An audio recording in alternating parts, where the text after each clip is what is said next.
Salut les amis, on se retrouve pour une nouvelle review sur Boruto et aujourd'hui on va parler de l'épisode 7, Amour et Chips, qui d'ailleurs était largement meilleur que les 3 derniers épisodes. Vous savez, tous ceux qui parlaient de Shino. D'ailleurs, je tiens à revenir sur la petite polémique qu'il y a eu dans les commentaires, enfin il y en a eu 2, donc je vais revenir d'abord sur la première. Donc les gars, c'est pas parce que je dis un avis qui est négatif ou qui est contraire au vôtre que soit je me force, soit j'aime pas ce que je fais, soit je suis blasé, d'accord? Ça s'appelle la liberté d'expression et je pense que c'est la base d'une review, que je dise mon avis. Et après, également, j'ai vu une polémique sur les 2 derniers épisodes, enfin sur les 2 dernières reviews, pardon, par rapport à ma façon de m'habiller. Vous êtes sympas les gars, hein, mais si je mets un débardeur, c'est parce que je le veux. Si je mets pas de débardeur, c'est parce que je le veux aussi. J'ai eu droit à une polémique de parce que j'avais mis un débardeur, donc que je montrais mes nichons, que j'avais pas besoin de ça pour réussir, patati patata, je m'en branle. Au bout d'un moment, voilà, hein, de toute ma vie, j'ai toujours porté des débardeurs, c'est pas aujourd'hui que je vais arrêter. Et la semaine d'après, j'ai mis une veste parce que j'avais froid. Et là, j'ai le droit encore à non, mais mets pas de, ne cache pas ta poitrine parce qu'on t'a fait des remarques la semaine dernière, fais ce que tu veux, patati patata. Bah, au bout d'un moment, si je dois faire ce que je veux, soyez les premiers à me le prouver en n'en parlant pas. C'est pas parce que je suis une femme que vous deviez parler forcément de ma morphologie ou autre. Je pense que quand vous voyez Chris, vous parlez pas de la taille de sa barbe ou de la couleur de ses cheveux. Bref, voilà, j'ai réglé mes comptes, donc on commence tout de suite notre review sur l'épisode 7 de Boruto.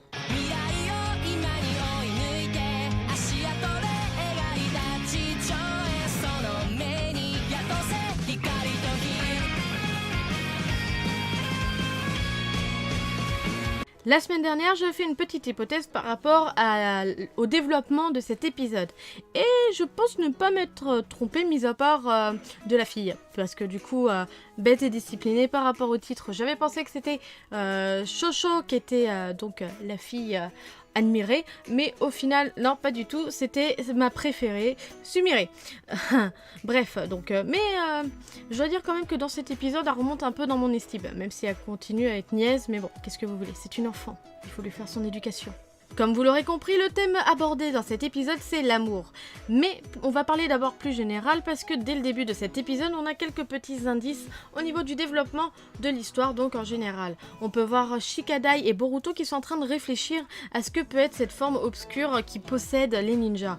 Et bon, ils émettent des hypothèses, tout ça, mais on n'arrive pas encore à savoir réellement ce que c'est. D'ailleurs, on a l'impression que Boruto a une légère passion pour le dessin. Mais je pense qu'il devrait l'oublier. Après cette petite ellipse réflexion, on retrouve les 3 concernés de cet épisode. Donc Shosho, Sumire et Sarada. Donc les 3 amis font leurs petites occupations après les cours. Comme d'habitude, elles se promènent, elles discutent, elles vont faire des petites courses. Sauf que là, il se trouve qu'elles ont un sentiment que nous les filles avons très souvent l'impression de ressentir, c'est de se faire observer et d'être suivies. Sauf que voilà, quand elles se retournent, il n'y a personne. Ce que j'ai vraiment apprécié dans cet épisode, c'est le fait qu'on a Shosho qui est réellement mise en avant. On a un vrai développement au niveau de sa personnalité et c'est vraiment super parce que c'est un personnage qui est rond et par ce fait, elle va pas vraiment être appréciée par le public en général parce que elle n'entre pas dans les standards de qualité qu'on apprécie. On est dans une société de consommation qui met réellement en avant les personnes qui ont une taille fine, qui sont bien sculptées et tout. Donc forcément, à partir du moment où tu as quelques kilos en trop, c'est vraiment mal vu.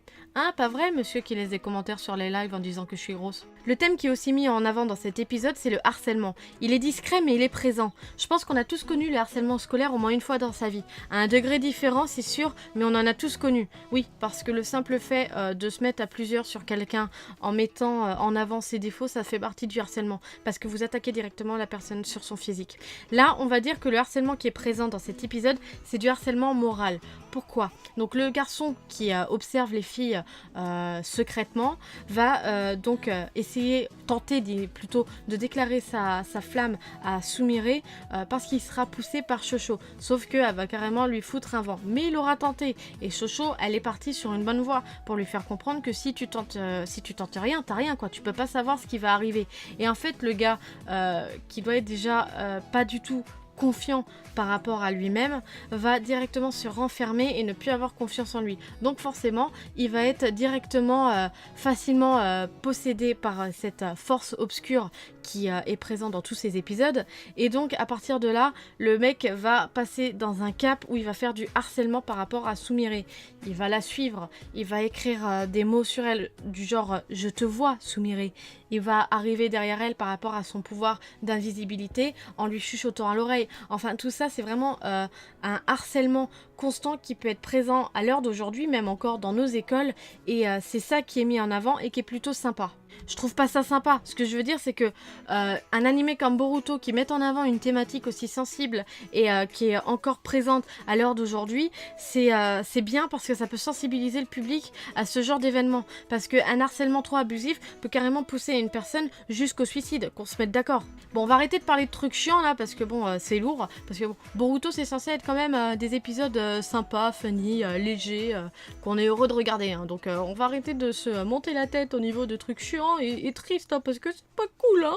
Donc les filles se sentent suivies, sauf que c'est Shosho qui va penser être la principale concernée. Sauf que c'est pas le cas.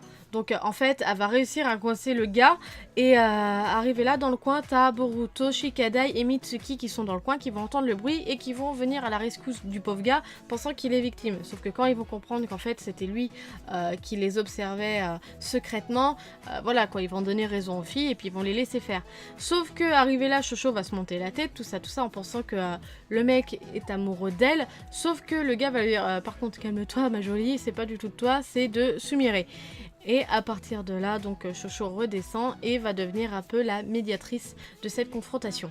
Donc comme je vous l'ai dit, elle va pousser le pauvre gars à faire sa déclaration, sauf que Sumire va le recaler et le gars va se monter la tête, patati patata, et là il va se faire posséder par cette force obscure. Avant d'arriver au stade où le gars est possédé et où il le découvre, on a encore droit à une petite ellipse où nos chers personnages sont en plein cours apparemment d'art, puisqu'ils doivent, je pense, reproduire le buste des Hokage. Donc moi je vous pose une question et j'attends vos réponses par commentaire.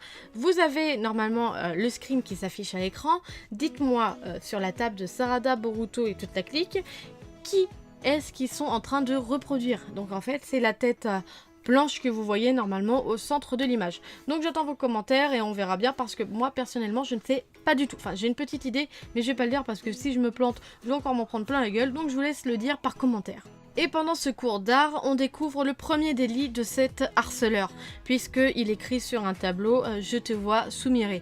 Donc là, tout le monde a peur, enfin surtout les filles « Ah, au secours, il y a quelqu'un qui a marqué ça, mais on a vu personne le marquer, gna gna gna ». Et Shino, bon prof qu'il est, va juste effacer et dire « C'est pas bien les enfants, il faut arrêter ce genre de choses ». Bref, ensuite, à la fin de ce cours, il se dirige sûrement vers le hall principal, et arrivé là, grosse pluie de feuilles avec des choses marquées dedans du genre je t'aime, tu es à moi, patati patata. Deuxième point, donc deuxième délit du harceleur. Après, donc, ça va crescendo, hein, donc ils ont peur, tout ça, ils restent tous autour de Sumire, donc ils sont 5 à garder la jeune fille. Donc techniquement, il n'y a aucune chance pour que le mec arrive à l'atteindre. Sauf que le harceleur, donc, va réussir à séparer les garçons des filles. Tout ça en descendant, donc, une porte mécanique. Donc les filles vont commencer à angoisser, ils vont essayer de se cacher dans un local. Sauf que le gars va les suivre, il va faire tomber les bombes fumigènes, là où il y a plein de fumée, de façon à séparer donc Sarada, Shosho de Sumire. Sumire va donc sortir, et là on a l'apparition de qui? De Denki. Le gars arrive et fait « Sumire, est-ce que ça ?» Le mec lui fait un coup du lapin derrière et voilà, il est plus là. Merci de ta présence et de ta participation à cet épisode Denki. Ce qui est intéressant dans toute cette scène, c'est qu'on commence un peu à angoisser pour Sumire parce que à la base ils étaient 6, là ils se retrouvent à 3. Ensuite, bon, elle a une pseudo espérance parce que t'as Denki qui arrive, sauf que le mec il fait pas long feu, il se fait directement niquer la gueule et là elle se retrouve toute seule. Et en plus de ça, voilà, le mec arrive derrière lui souffle à l'oreille. Enfin moi personnellement je serais la première à me chier dessus. Donc on a un peu cette petite angoisse pour elle, mais ça va vite être balayé puisque tout le monde, enfin t'as Shosho et Sarada qui arrivent et qui vont pouvoir la récupérer très facilement parce que le mec la coince sur le toit et tout le monde va entendre. Et puis oui, forcément ça se passe toujours sur le toit de façon là-dedans.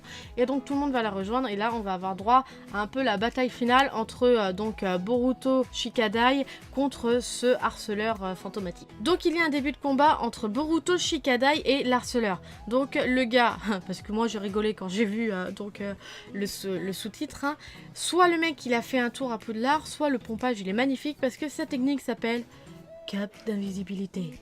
Ouais, cap d'invisibilité. Franchement, les mecs, chapeau. Donc bref, le mec devient invisible et il s'éclate à lancer des kunai, à tirer l'arigot à tout le monde, sauf bien sûr à sa chérie Sumire. Et d'ailleurs, on met un petit pouce bleu pour Sarada qui a eu l'utilité dans tout cet épisode d'être là juste pour éviter à Shosho d'être touché par le kunai du harceleur. Bien ouais. Et la chose qu'on s'attendait pas, c'est que le harceleur n'a pas eu besoin de se faire mettre KO pour ne plus être possédé par cette force obscure. Il aura juste fallu à Shosho d'avoir les bonnes paroles réconfortantes pour que le mec perde toutes les pensées négatives qu'il avait en tête. Bon, vu comme ça, vous allez me dire, ouais, mais bon, voilà quoi, c'était nul, des simples paroles et le mec, il oublie tout et tout redevient comme avant. Oui, mais sauf que l'épisode en soi, il est vraiment tourné au niveau de la psychologie. Parce que en soi, donc le mec, enfin, le message qu'essaye de nous faire passer cet épisode, c'est qu'en gros, si t'as pas confiance en toi, tu vas forcément faire souffrir quelqu'un derrière. Et c'est grâce à ça que Shosho va réussir à lui remettre confiance en lui et donc lui faire oublier toutes les mauvaises pensées juste avec des paroles réconfortantes. C'est-à-dire, encore une fois, s'il n'y a pas de dialogue au sein d'un groupe ou envers une personne qui a des difficultés ou qui se retrouve avec des pensées vraiment négatives, il s'en sortira jamais. Le dialogue, c'est l'étape fondamentale pour avoir une bonne communication. On arrive à la fin de l'épisode, tous les problèmes sont réglés, tout se passe bien, et donc là on retrouve Boruto, Shikadai et Mitsuki qui sont donc dans un fast-food et qui discutent un peu de cette affaire de possession diabolique, parce qu'ils essayent de savoir ce que c'est, et donc Boruto avoue que lui, à chaque fois qu'il voit cette aura autour des personnes possédées, il a l'impression de discerner une sorte de monstre, et donc il demande ce que ça peut être. Et là Mitsuki dit une chose intéressante, et si c'était la forme du chakra. Donc moi tout de suite, ce dont ça m'a fait penser, je me suis dit, mais est-ce que ce serait pas un peu l'équivalent d'un bijou? Parce que moi j'ai le souvenir que genre Naruto, quand il a Kurama, son chakra prend la forme de Kurama. Donc est-ce que ce serait pas un rapport avec ça? Ça se trouve ça a complètement rien à voir, hein, moi je vous l'avoue. Hein. Mais ouais, moi ça m'a fait penser à ça.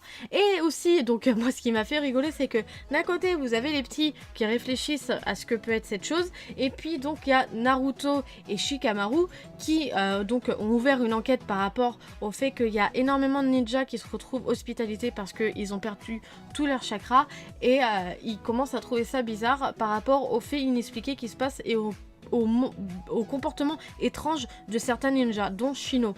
Et donc ça me fait rire que t'as les fils d'un côté qui réfléchissent et t'as les pères de l'autre côté qui réfléchissent aussi. Et là, du côté des adultes, on pense à une maladie ou on pense directement à quelqu'un qui vole le chakra des gens. Donc on sait pas trop vers quoi se tourner.